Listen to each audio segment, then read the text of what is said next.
ನಿಮ್ಮೆಲ್ಲ ಮಾಹಿತಿಗೆ ಇನ್ನು ಬಸವರಾಜ ರಾಯರೆಡ್ಡಿ ಹೇಳಿಕೆಗೆ ಕಾಂಗ್ರೆಸ್ ಶಾಸಕರು ಬೇಸರವನ್ನ ವ್ಯಕ್ತಪಡಿಸಿದ್ದಾರೆ. ಪಕ್ಷಕ್ಕೆ ಮುಜುಗರ ಆಗಿದೆ ಅಂತ ಒಪ್ಕೊಂಡ್ರೆ ಹಾಗಾದ್ರೆ ಶಾಸಕರು ಅಲ್ಲಮ ಪ್ರಭು ಪಾಟೀಲ್, ತಿಪ್ಪಣ್ಣಪ್ಪ, ಖಮಕನೂರು ಅಸಮಾಧಾನ ವ್ಯಕ್ತಪಡಿಸಿದ್ದಾರೆ.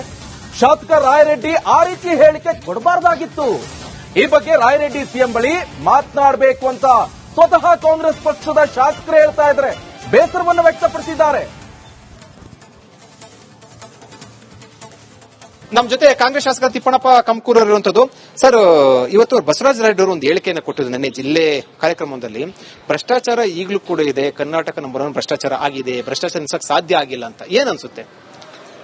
ಇಲ್ಲ, ಅದು ಯಾವ ರೀತಿಯಲ್ಲಿ ಆ ಪ್ರಕಾರ ಪ್ರತಿಕ್ರಿಯೆ ಕೊಟ್ಟರ ನಮ್ಮದು ಗೊತ್ತಿಲ್ಲ. ಹಂಗೆ ಕೊಡಬಾರ್ದಾಗಿತ್ತು. ಅವರು ಕಲ್ಯಾಣ ಕರ್ನಾಟಕ ಭಾಗದವ ನಾನು ಕೂಡ ಆಗಿರೋದ್ರಿಂದ ನಮ್ಮಲ್ಲಿ ಯಾವುದೇ ಹಂತ ರಸ್ತೆಗಳು ಮಾಡಿದ ಕೂಡಲೇ 1 ವರ್ಷನೇ ಕೆಟ್ಟು ಹೋಗ್ತವೆ ಅಂತೆಲ್ಲ ಹೇಳಿ ಸರ್ಕಾರ 5,000 ಕೋಟಿ ಕೊಟ್ಟಿದ್ದರಿಂದ ಅತ್ಯಂತ ಬದ್ಧತೆ ಉಳ್ಳಂತವು ಪಾರದರ್ಶಕವಾದಂಥ ರಸ್ತೆಗಳು ನಮ್ಮಲ್ಲಿ ನಡೀತಾ ಇವೆ. ಬಸವರಾಜ ರಾಯರೆಡ್ಡಿ ಅವರು ಹಿರಿಯರು, ಅನುಭವಿಗಳು, ಮುಖ್ಯಮಂತ್ರಿಯ ಸಲಹೆಗಾರ ಇರೋದ್ರಿಂದ ಆ ಪ್ರಕಾರ ಹೇಳಿಕೆ ಕೊಡೋದ್ರಿಂದ ಪಕ್ಷದ ಮೇಲೆ ಕೆಟ್ಟ ಪರಿಣಾಮ ಬೀಳ್ತದೆ. ಅದಕ್ಕಾಗಿ ಅವರು ಹೇಳದಂತ ಹೇಳಿಕೆ ಪುನಃ ಪರಿಶೀಲನೆ ಮಾಡ್ಕೋಬೇಕು. ಅವರು ಸರ್, ಈಗ ಈ ಪ್ರತಿಪಕ್ಷಗಳ ಸದಸ್ಯರು ಕೊಟ್ಟಿದ್ದ ಹೇಳಿಕೆ ಅದಕ್ಕೊಂದು ರಾಜಕೀಯ ಅಂತ ಹೇಳ್ಬೋದಾಯ್ತು. ನಿಮ್ಮ ಪಕ್ಷದ ಶಾಸಕರು, ಅದು ಹಿರಿಯ ಶಾಸಕರು, ಮುಖ್ಯಮಂತ್ರಿಗಳ ಆರ್ಥಿಕ ಸಲಹೆಗಾರ ಆಗಿರುವಂತಹ ಈ ರೀತಿ ಹೇಳಿಕೊಟ್ಟು ಪಕ್ಷ ಮುಜುಗರ ಮತ್ತು ಪ್ರತಿಪಕ್ಷಗಳು ಒಂದು ರೀತಿಯಲ್ಲಿ ದೊಡ್ಡ ಅಸ್ತ್ರ ಸಿಗುತ್ತಲ್ವ, ಸಾರ್ವಜನಿಕವಾಗಿ ಪ್ರಶ್ನೆ ಮಾಡುವಂತ ರೀತಿ ಬರುತ್ತಲ್ವಾ? ಹಾಗೇನಿಲ್ಲ. ಅವರು ಅನುಭವಿಗಳಾಗೋದ್ರಿಂದ ಪಕ್ಷದಲ್ಲಿ ಅತ್ಯಂತ ಪ್ರಭಾವಿ ನಾಯಕರಂತ ಗುರುತಿಸಿಕೊಂಡಿರೋದ್ರಿಂದ ಆ ಪ್ರಕಾರ ಹೇಳಿಕೆ ಅಷ್ಟೇ ಸಮಂಜಸವಲ್ಲ ಪಕ್ಷದ ರೀತಿಯಿಂದ. ಅದಕ್ಕಾಗಿ ಮತ್ತ ಅವರು ಮುಖ್ಯಮಂತ್ರಿಯಲ್ಲಿ ಹತ್ತಿರ ಇರೋದ್ರಿಂದ ಮುಖ್ಯಮಂತ್ರಿಗಳೇ ಅವ್ರ ಸರಿ ಮಾತಾಡಬೇಕು. ಇವಾಗ ಬಸವರಾಜ ರೆಡ್ಡಿ ಜೊತೆ ಮುಖ್ಯಮಂತ್ರಿಗಳು ಪಕ್ಷ ಮಾತಾಡಬೇಕಂತ ಹೇಳ್ತೀರಾ? ಈ ರೀತಿ ಹೇಳಿಕೆ ಕೊಡೋದ್ರಿಂದ ಅವ್ರ ಜೊತೆ ಮಾತಾಡಿ ಇದನ್ನು ಸರಿಪಡಿಸಬೇಕಂತ ಹೇಳ್ತೀರಾ? ಮುಖ್ಯಮಂತ್ರಿಗಳು ಅವರನ್ನು ಕರೆಸಿ ಯಾವ ಆಧಾರದ ಮೇಲೆ ಆ ಪ್ರಕಾರ ಪ್ರತಿಕ್ರಿಯೆ ಕೊಟ್ಟಾರ ಅನ್ನೋದು ಗೊತ್ತಾಗ್ತಾ ಇಲ್ಲ. ಮುಖ್ಯಮಂತ್ರಿ ಕರೆಸಿ ಅವರ ಹೇಳಿಕೆ ಆ ಪ್ರಕಾರ ಹೇಳಿದಾರೆ ಅಥವಾ ಹೇಳಿಕೆ ತಿರುಚಲಾಗಿದೆ ಬಹಳ ಸ್ಪಷ್ಟವಾಗಿ ಬಹಿರಂಗ ವೇದಿಕೆಯಲ್ಲಿ ಹೇಳಿದ್ದಾರೆ. ಹೇಳಿಕೆ ಪತ್ರಿಕೆಯಲ್ಲಿ ಬಂದು ನೀವು ನೋಡಿದಿರಾ, ಕರ್ನಾಟಕ ನಂಬರ್ 1 ಭ್ರಷ್ಟಾಚಾರ ಆಗಿದೆ ಅಂತ ಹೇಳಿದ್ರೆ ಅದ್ರಲ್ಲಿ ತಿರ್ಚೋದು ಮತ್ತೊಂದು ಏನಿಲ್ಲ. ಯಾಕಂದ್ರೆ ಅವರೇ ಅಲ್ಲದೆ ಮತ್ತು ಕಲ್ಯಾಣ ಕನ್ನಡ ಭಾಗದಲ್ಲಿ ಕೂಡ ಹೆಚ್ಚಿನ ಭ್ರಷ್ಟಾಚಾರ. ನಿಮ್ಮೆಲ್ಲ ಮಾಹಿತಿಗೆ ಇನ್ನು ಬಸವರಾಜ ರಾಯರೆಡ್ಡಿ ಹೇಳಿಕೆಗೆ ಕಾಂಗ್ರೆಸ್ ಶಾಸಕರು ಬೇಸರವನ್ನ ವ್ಯಕ್ತಪಡಿಸಿದ್ದಾರೆ. ಪಕ್ಷಕ್ಕೆ ಮುಜುಗರ ಆಗಿದೆ ಅಂತ ಒಪ್ಕೊಂಡ್ರೆ ಹಾಗಾದ್ರೆ ಶಾಸಕರು ಅಲ್ಲಮ ಪ್ರಭು ಪಾಟೀಲ್, ತಿಪ್ಪಣ್ಣಪ್ಪ, ಖಮಕನೂರು ಅಸಮಾಧಾನ ವ್ಯಕ್ತಪಡಿಸಿದ್ದಾರೆ. ಶಾಸಕ ರಾಯರೆಡ್ಡಿ ಆ ರೀತಿ ಹೇಳಿಕೆ ಕೊಡಬಾರ್ದಾಗಿತ್ತು. ಈ ಬಗ್ಗೆ ರಾಯರೆಡ್ಡಿ ಸಿಎಂ ಬಳಿ ಮಾತನಾಡಬೇಕು ಅಂತ ಸ್ವತಃ ಕಾಂಗ್ರೆಸ್ ಪಕ್ಷದ ಶಾಸಕರು ಹೇಳ್ತಾ ಇದ್ದಾರೆ, ಬೇಸರವನ್ನು ವ್ಯಕ್ತಪಡಿಸಿದ್ದಾರೆ. ನಮ್ಮ ಜೊತೆ ಕಾಂಗ್ರೆಸ್ ಶಾಸಕ ತಿಪ್ಪಣ್ಣಪ್ಪ ಕಮಕೂರು ಇರುವಂತದ್ದು. ಸರ್, ಇವತ್ತು ಬಸವರಾಜ ರಾಯರೆಡ್ಡಿ ಅವರು ಒಂದು ಹೇಳಿಕೆಯನ್ನು ಕೊಟ್ಟಿದ್ದು ನನ್ನ ಜಿಲ್ಲೆ ಕಾರ್ಯಕ್ರಮದಲ್ಲಿ. ಭ್ರಷ್ಟಾಚಾರ ಈಗಲೂ ಕೂಡ ಇದೆ, ಕರ್ನಾಟಕ ನಂಬರ್ 1 ಭ್ರಷ್ಟಾಚಾರ ಆಗಿದೆ, ಭ್ರಷ್ಟಾಚಾರ ನಿಲ್ಸಕ್ಕೆ ಸಾಧ್ಯ ಆಗಿಲ್ಲ ಅಂತ ಏನ್ ಅನ್ಸುತ್ತೆ? ಇಲ್ಲ, ಅದು ಯಾವ ರೀತಿಯಲ್ಲಿ ಆ ಪ್ರಕಾರ ಪ್ರತಿಕ್ರಿಯೆ ಕೊಟ್ಟರ ನಮ್ಮದು ಗೊತ್ತಿಲ್ಲ. ಹಂಗೆ ಕೊಡಬಾರ್ದಾಗಿತ್ತು. ಅವರು ಕಲ್ಯಾಣ ಕರ್ನಾಟಕ ಭಾಗದವ ನಾನು ಕೂಡ ಆಗಿರೋದ್ರಿಂದ ನಮ್ಮಲ್ಲಿ ಯಾವುದೇ ಹಂತ ರಸ್ತೆಗಳು ಮಾಡಿದ ಕೂಡಲೇ 1 ವರ್ಷನೇ ಕೆಟ್ಟು ಹೋಗ್ತವೆ ಅಂತೆಲ್ಲ ಹೇಳಿ ಸರ್ಕಾರ 5,000 ಕೋಟಿ ಕೊಟ್ಟಿದ್ದರಿಂದ ಅತ್ಯಂತ ಬದ್ಧತೆ ಉಳ್ಳಂತವು ಪಾರದರ್ಶಕವಾದಂಥ ರಸ್ತೆಗಳು ನಮ್ಮಲ್ಲಿ ನಡೀತಾ ಇವೆ. ಬಸವರಾಜ ರಾಯರೆಡ್ಡಿ ಅವರು ಹಿರಿಯರು, ಅನುಭವಿಗಳು, ಮುಖ್ಯಮಂತ್ರಿಯ ಸಲಹೆಗಾರ ಇರೋದ್ರಿಂದ ಆ ಪ್ರಕಾರ ಹೇಳಿಕೆ ಕೊಡೋದ್ರಿಂದ ಪಕ್ಷದ ಮೇಲೆ ಕೆಟ್ಟ ಪರಿಣಾಮ ಬೀಳ್ತದೆ.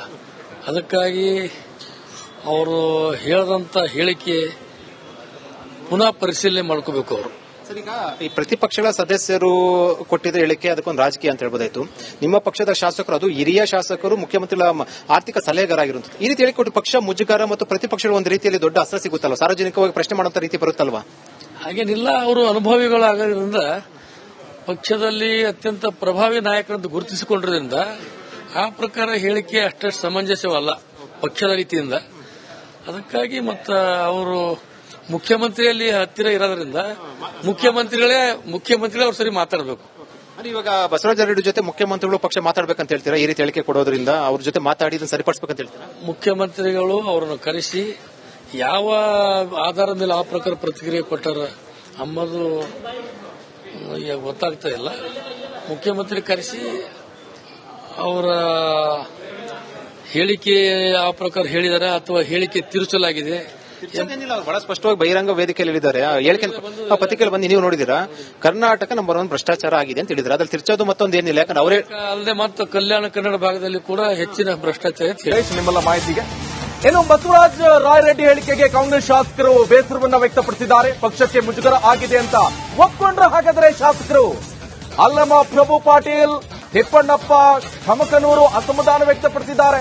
ಶಾಸಕ ರಾಯರೆಡ್ಡಿ ಆ ರೀತಿ ಹೇಳಿಕೆ ಕೊಡಬಾರ್ದಾಗಿತ್ತು. ಈ ಬಗ್ಗೆ ರಾಯರೆಡ್ಡಿ ಸಿಎಂ ಬಳಿ ಮಾತನಾಡಬೇಕು ಅಂತ ಸ್ವತಃ ಕಾಂಗ್ರೆಸ್ ಪಕ್ಷದ ಶಾಸಕರು ಹೇಳ್ತಾ ಇದ್ದಾರೆ, ಬೇಸರವನ್ನು ವ್ಯಕ್ತಪಡಿಸಿದ್ದಾರೆ. ನಮ್ಮ ಜೊತೆ ಕಾಂಗ್ರೆಸ್ ಶಾಸಕ ತಿಪ್ಪಣ್ಣಪ್ಪ ಕಮಕೂರು ಇರುವಂತದ್ದು. ಸರ್, ಇವತ್ತು ಬಸವರಾಜ ರಾಯರೆಡ್ಡಿ ಅವರು ಒಂದು ಹೇಳಿಕೆಯನ್ನು ಕೊಟ್ಟಿದ್ದು ನನ್ನ ಜಿಲ್ಲೆ ಕಾರ್ಯಕ್ರಮದಲ್ಲಿ. ಭ್ರಷ್ಟಾಚಾರ ಈಗಲೂ ಕೂಡ ಇದೆ, ಕರ್ನಾಟಕ ನಂಬರ್ 1 ಭ್ರಷ್ಟಾಚಾರ ಆಗಿದೆ, ಭ್ರಷ್ಟಾಚಾರ ನಿಲ್ಸಕ್ಕೆ ಸಾಧ್ಯ ಆಗಿಲ್ಲ ಅಂತ ಏನ್ ಅನ್ಸುತ್ತೆ? ಇಲ್ಲ, ಅದು ಯಾವ ರೀತಿಯಿಂದ ಆ ಪ್ರಕಾರ ಪ್ರತಿಕ್ರಿಯೆ ಕೊಟ್ಟರ ನಮ್ಮದು ಗೊತ್ತಿಲ್ಲ. ಹಂಗೆ ಕೊಡಬಾರ್ದಾಗಿತ್ತು ಅವರು. ಕಲ್ಯಾಣ ಕನ್ನಡ ಭಾಗದವ ನಾನು ಕೂಡ ಆಗಿರೋದ್ರಿಂದ ನಮ್ಮಲ್ಲಿ ಯಾವುದೇ ಹಂತ ರಸ್ತೆಗಳು ಮಾಡಿದ ಕೂಡಲೇ 1 ವರ್ಷನೇ ಕೆಟ್ಟು ಹೋಗ್ತವೆ ಅಂತೆಲ್ಲ ಹೇಳಿ ಸರ್ಕಾರ 5,000 ಕೋಟಿ ಕೊಟ್ಟಿದ್ದರಿಂದ ಅತ್ಯಂತ ಬದ್ಧತೆ ಉಳ್ಳಂತವು ಪಾರದರ್ಶಕವಾದಂಥ ರಸ್ತೆಗಳು ನಮ್ಮಲ್ಲಿ ನಡೀತಾ ಇವೆ. ಬಸವರಾಜ ರಾಯರೆಡ್ಡಿ ಅವರು ಹಿರಿಯರು, ಅನುಭವಿಗಳು, ಮುಖ್ಯಮಂತ್ರಿಯ ಸಲಹೆಗಾರ ಇರೋದ್ರಿಂದ ಆ ಪ್ರಕಾರ ಹೇಳಿಕೆ ಕೊಡೋದ್ರಿಂದ ಪಕ್ಷದ ಮೇಲೆ ಕೆಟ್ಟ ಪರಿಣಾಮ ಬೀಳ್ತದೆ. ಅದಕ್ಕಾಗಿ ಅವರು ಹೇಳದಂತ ಹೇಳಿಕೆ ಪುನಃ ಪರಿಶೀಲನೆ ಮಾಡ್ಕೋಬೇಕು ಅವರು. ಸರ್, ಈಗ ಈ ಪ್ರತಿಪಕ್ಷಗಳ ಸದಸ್ಯರು ಕೊಟ್ಟಿದ್ದ ಹೇಳಿಕೆ ಅದಕ್ಕೊಂದು ರಾಜಕೀಯ ಅಂತ ಹೇಳ್ಬೋದಾಯ್ತು. ನಿಮ್ಮ ಪಕ್ಷದ ಶಾಸಕರು, ಅದು ಹಿರಿಯ ಶಾಸಕರು, ಮುಖ್ಯಮಂತ್ರಿಗಳ ಆರ್ಥಿಕ ಸಲಹೆಗಾರ ಆಗಿರುವಂತ ಈ ರೀತಿ ಹೇಳಿಕೊಟ್ಟು ಪಕ್ಷ ಮುಜುಗರ ಮತ್ತು ಪ್ರತಿಪಕ್ಷಗಳು ಒಂದು ರೀತಿಯಲ್ಲಿ ದೊಡ್ಡ ಅಸ್ತ್ರ ಸಿಗುತ್ತಲ್ವ, ಸಾರ್ವಜನಿಕವಾಗಿ ಪ್ರಶ್ನೆ ಮಾಡುವಂತ ರೀತಿ ಬರುತ್ತಲ್ವಾ? ಹಾಗೇನಿಲ್ಲ, ಅವರು ಅನುಭವಿಗಳಾಗೋದ್ರಿಂದ ಪಕ್ಷದಲ್ಲಿ ಅತ್ಯಂತ ಪ್ರಭಾವಿ ನಾಯಕರಂತ ಗುರುತಿಸಿಕೊಂಡಿರೋದ್ರಿಂದ ಆ ಪ್ರಕಾರ ಹೇಳಿಕೆ ಅಷ್ಟೇ ಸಮಂಜಸವಲ್ಲ ಪಕ್ಷದ ರೀತಿಯಿಂದ. ಅದಕ್ಕಾಗಿ ಮತ್ತ ಅವರು ಮುಖ್ಯಮಂತ್ರಿಯಲ್ಲಿ ಹತ್ತಿರ ಇರೋದ್ರಿಂದ ಮುಖ್ಯಮಂತ್ರಿಗಳೇ ಅವ್ರ ಸರಿ ಮಾತಾಡಬೇಕು. ಇವಾಗ ಬಸವರಾಜ ರೆಡ್ಡಿ ಜೊತೆ ಮುಖ್ಯಮಂತ್ರಿಗಳು ಪಕ್ಷ ಮಾತಾಡಬೇಕಂತ ಹೇಳ್ತೀರಾ? ಈ ರೀತಿ ಹೇಳಿಕೆ ಕೊಡೋದ್ರಿಂದ ಅವ್ರ ಜೊತೆ ಮಾತಾಡಿ ಇದನ್ನು ಸರಿಪಡಿಸಬೇಕಂತ ಹೇಳ್ತೀರಾ? ಮುಖ್ಯಮಂತ್ರಿಗಳು ಅವರನ್ನು ಕರೆಸಿ ಯಾವ ಆಧಾರದ ಮೇಲೆ ಆ ಪ್ರಕಾರ ಪ್ರತಿಕ್ರಿಯೆ ಕೊಟ್ಟಾರ ಅನ್ನೋದು ಗೊತ್ತಾಗ್ತಾ ಇಲ್ಲ. ಮುಖ್ಯಮಂತ್ರಿ ಕರೆಸಿ ಅವರ ಹೇಳಿಕೆ ಆ ಪ್ರಕಾರ ಹೇಳಿದಾರೆ ಅಥವಾ ಹೇಳಿಕೆ ತಿರುಚಲಾಗಿದೆ. ಏನಿಲ್ಲ, ಬಹಳ ಸ್ಪಷ್ಟವಾಗಿ ಬಹಿರಂಗ ವೇದಿಕೆಯಲ್ಲಿ ಹೇಳಿದ್ದಾರೆ. ಹೇಳಿಕೆ ಪತ್ರಿಕೆಯಲ್ಲಿ ಬಂದು ನೀವು ನೋಡಿದಿರಾ, ಕರ್ನಾಟಕ ನಂಬರ್ 1 ಭ್ರಷ್ಟಾಚಾರ ಆಗಿದೆ ಅಂತ ಹೇಳಿದ್ರೆ ಅದ್ರಲ್ಲಿ ತಿರ್ಚೋದು ಮತ್ತೊಂದು ಏನಿಲ್ಲ. ಯಾಕಂದ್ರೆ ಅವರೇ ಅಲ್ಲದೆ ಮತ್ತು ಕಲ್ಯಾಣ ಕನ್ನಡ ಭಾಗದಲ್ಲಿ ಕೂಡ ಹೆಚ್ಚಿನ ಭ್ರಷ್ಟಾಚಾರ ಇದೆ. ನಿಮ್ಮೆಲ್ಲ ಮಾಹಿತಿಗೆ ಇನ್ನು ಬಸವರಾಜ ರಾಯರೆಡ್ಡಿ ಹೇಳಿಕೆಗೆ ಕಾಂಗ್ರೆಸ್ ಶಾಸಕರು ಬೇಸರವನ್ನ ವ್ಯಕ್ತಪಡಿಸಿದ್ದಾರೆ. ಪಕ್ಷಕ್ಕೆ ಮುಜುಗರ ಆಗಿದೆ ಅಂತ ಒಪ್ಕೊಂಡ್ರೆ ಹಾಗಾದ್ರೆ ಶಾಸಕರು ಅಲ್ಲಮ ಪ್ರಭು ಪಾಟೀಲ್, ತಿಪ್ಪಣ್ಣಪ್ಪ, ಖಮಕನೂರು ಅಸಮಾಧಾನ ವ್ಯಕ್ತಪಡಿಸಿದ್ದಾರೆ. ಶಾಸಕ ರಾಯರೆಡ್ಡಿ ಆ ರೀತಿ ಹೇಳಿಕೆ ಕೊಡಬಾರ್ದಾಗಿತ್ತು. ಈ ಬಗ್ಗೆ ರಾಯರೆಡ್ಡಿ ಸಿಎಂ ಬಳಿ ಮಾತನಾಡಬೇಕು ಅಂತ ಸ್ವತಃ ಕಾಂಗ್ರೆಸ್ ಪಕ್ಷದ ಶಾಸಕರು ಹೇಳ್ತಾ ಇದ್ದಾರೆ, ಬೇಸರವನ್ನು ವ್ಯಕ್ತಪಡಿಸಿದ್ದಾರೆ. ನಮ್ಮ ಜೊತೆ ಕಾಂಗ್ರೆಸ್ ಶಾಸಕ ತಿಪ್ಪಣ್ಣಪ್ಪ ಕಮಕೂರು ಇರುವಂತದ್ದು. ಸರ್, ಇವತ್ತು ಬಸವರಾಜ ರಾಯರೆಡ್ಡಿ ಅವರು ಒಂದು ಹೇಳಿಕೆಯನ್ನು ಕೊಟ್ಟಿದ್ದು ನನ್ನ ಜಿಲ್ಲೆ ಕಾರ್ಯಕ್ರಮದಲ್ಲಿ. ಭ್ರಷ್ಟಾಚಾರ ಈಗಲೂ ಕೂಡ ಇದೆ, ಕರ್ನಾಟಕ ನಂಬರ್ 1 ಭ್ರಷ್ಟಾಚಾರ ಆಗಿದೆ, ಭ್ರಷ್ಟಾಚಾರ ನಿಲ್ಸಕ್ಕೆ ಸಾಧ್ಯ ಆಗಿಲ್ಲ ಅಂತ ಏನ್ ಅನ್ಸುತ್ತೆ? ಇಲ್ಲ, ಅದು ಯಾವ ರೀತಿಯಿಂದ ಆ ಪ್ರಕಾರ ಪ್ರತಿಕ್ರಿಯೆ ಕೊಟ್ಟರ ನಮ್ಮದು ಗೊತ್ತಿಲ್ಲ. ಹಂಗೆ ಕೊಡಬಾರ್ದಾಗಿತ್ತು ಅವರು. ಕಲ್ಯಾಣ ಕನ್ನಡ ಭಾಗದವ ನಾನು ಕೂಡ ಆಗಿರೋದ್ರಿಂದ ನಮ್ಮಲ್ಲಿ ಯಾವುದೇ ಹಂತ ರಸ್ತೆಗಳು ಮಾಡಿದ ಕೂಡಲೇ 1 ವರ್ಷನೇ ಕೆಟ್ಟು ಹೋಗ್ತವೆ ಅಂತೆಲ್ಲ ಹೇಳಿ ಸರ್ಕಾರ 5,000 ಕೋಟಿ ಕೊಟ್ಟಿದ್ದರಿಂದ ಅತ್ಯಂತ ಬದ್ಧತೆ ಉಳ್ಳಂತವು ಪಾರದರ್ಶಕವಾದಂಥ ರಸ್ತೆಗಳು ನಮ್ಮಲ್ಲಿ ನಡೀತಾ ಇವೆ.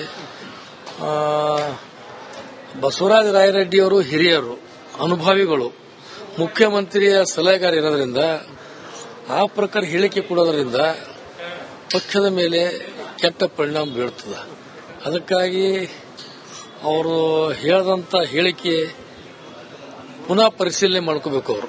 ಸರ್, ಈಗ ಈ ಪ್ರತಿಪಕ್ಷಗಳ ಸದಸ್ಯರು ಕೊಟ್ಟಿದ್ದ ಹೇಳಿಕೆ ಅದಕ್ಕೊಂದು ರಾಜಕೀಯ ಅಂತ ಹೇಳ್ಬೋದಾಯ್ತು. ನಿಮ್ಮ ಪಕ್ಷದ ಶಾಸಕರು, ಅದು ಹಿರಿಯ ಶಾಸಕರು, ಮುಖ್ಯಮಂತ್ರಿಗಳ ಆರ್ಥಿಕ ಸಲಹೆಗಾರ ಆಗಿರುವಂತ ಈ ರೀತಿ ಹೇಳಿಕೊಟ್ಟು ಪಕ್ಷ ಮುಜುಗರ ಮತ್ತು ಪ್ರತಿಪಕ್ಷಗಳು ಒಂದು ರೀತಿಯಲ್ಲಿ ದೊಡ್ಡ ಅಸ್ತ್ರ ಸಿಗುತ್ತಲ್ವ, ಸಾರ್ವಜನಿಕವಾಗಿ ಪ್ರಶ್ನೆ ಮಾಡುವಂತ ರೀತಿ ಬರುತ್ತಲ್ವಾ? ಹಾಗೇನಿಲ್ಲ, ಅವರು ಅನುಭವಿಗಳಾಗೋದ್ರಿಂದ ಪಕ್ಷದಲ್ಲಿ ಅತ್ಯಂತ ಪ್ರಭಾವಿ ನಾಯಕರಂತ ಗುರುತಿಸಿಕೊಂಡಿರೋದ್ರಿಂದ ಆ ಪ್ರಕಾರ ಹೇಳಿಕೆ ಅಷ್ಟೇ ಸಮಂಜಸವಲ್ಲ ಪಕ್ಷದ ರೀತಿಯಿಂದ. ಅದಕ್ಕಾಗಿ ಮತ್ತ ಅವರು ಮುಖ್ಯಮಂತ್ರಿಯಲ್ಲಿ ಹತ್ತಿರ ಇರೋದ್ರಿಂದ ಮುಖ್ಯಮಂತ್ರಿಗಳೇ ಅವ್ರ ಸರಿ ಮಾತಾಡಬೇಕು. ಅಂದ್ರೆ ಇವಾಗ ಬಸವರಾಜ ರೆಡ್ಡಿ ಜೊತೆ ಮುಖ್ಯಮಂತ್ರಿಗಳು ಪಕ್ಷ ಮಾತಾಡ್ಬೇಕಂತ ಹೇಳ್ತೀರಾ? ಈ ರೀತಿ ಹೇಳಿಕೆ ಕೊಡೋದ್ರಿಂದ ಅವ್ರ ಜೊತೆ ಮಾತಾಡಿ ಇದನ್ನ ಸರಿಪಡಿಸಬೇಕಂತ ಹೇಳ್ತೀರಾ? ಮುಖ್ಯಮಂತ್ರಿಗಳು ಅವರನ್ನು ಕರೆಸಿ ಯಾವ ಆಧಾರದ ಮೇಲೆ ಆ ಪ್ರಕಾರ ಪ್ರತಿಕ್ರಿಯೆ ಕೊಟ್ಟಾರ ಅಂಬುದು ಈಗ ಗೊತ್ತಾಗ್ತಾ ಇಲ್ಲ. ಮುಖ್ಯಮಂತ್ರಿ ಕರೆಸಿ ಅವರ ಹೇಳಿಕೆ ಆ ಪ್ರಕಾರ ಹೇಳಿದಾರ ಅಥವಾ ಹೇಳಿಕೆ ತಿರುಚಲಾಗಿದೆ ಏನಿಲ್ಲ, ಅವ್ರು ಬಹಳ ಸ್ಪಷ್ಟವಾಗಿ ಬಹಿರಂಗ ವೇದಿಕೆಯಲ್ಲಿ ಹೇಳಿದ್ದಾರೆ. ಆ ಹೇಳಿಕೆ ಪತ್ರಿಕೆಯಲ್ಲಿ ಬಂದು ನೀವು ನೋಡಿದಿರಾ, ಕರ್ನಾಟಕ ನಂಬರ್ 1 ಭ್ರಷ್ಟಾಚಾರ ಆಗಿದೆ ಅಂತ ಹೇಳಿದ್ರೆ ಅದ್ರಲ್ಲಿ ತಿರ್ಚೋದು ಮತ್ತೊಂದು ಏನಿಲ್ಲ. ಯಾಕಂದ್ರೆ ಅವರೇ ಅಲ್ಲದೆ ಮತ್ತು ಕಲ್ಯಾಣ ಕನ್ನಡ ಭಾಗದಲ್ಲಿ ಕೂಡ ಹೆಚ್ಚಿನ ಭ್ರಷ್ಟಾಚಾರ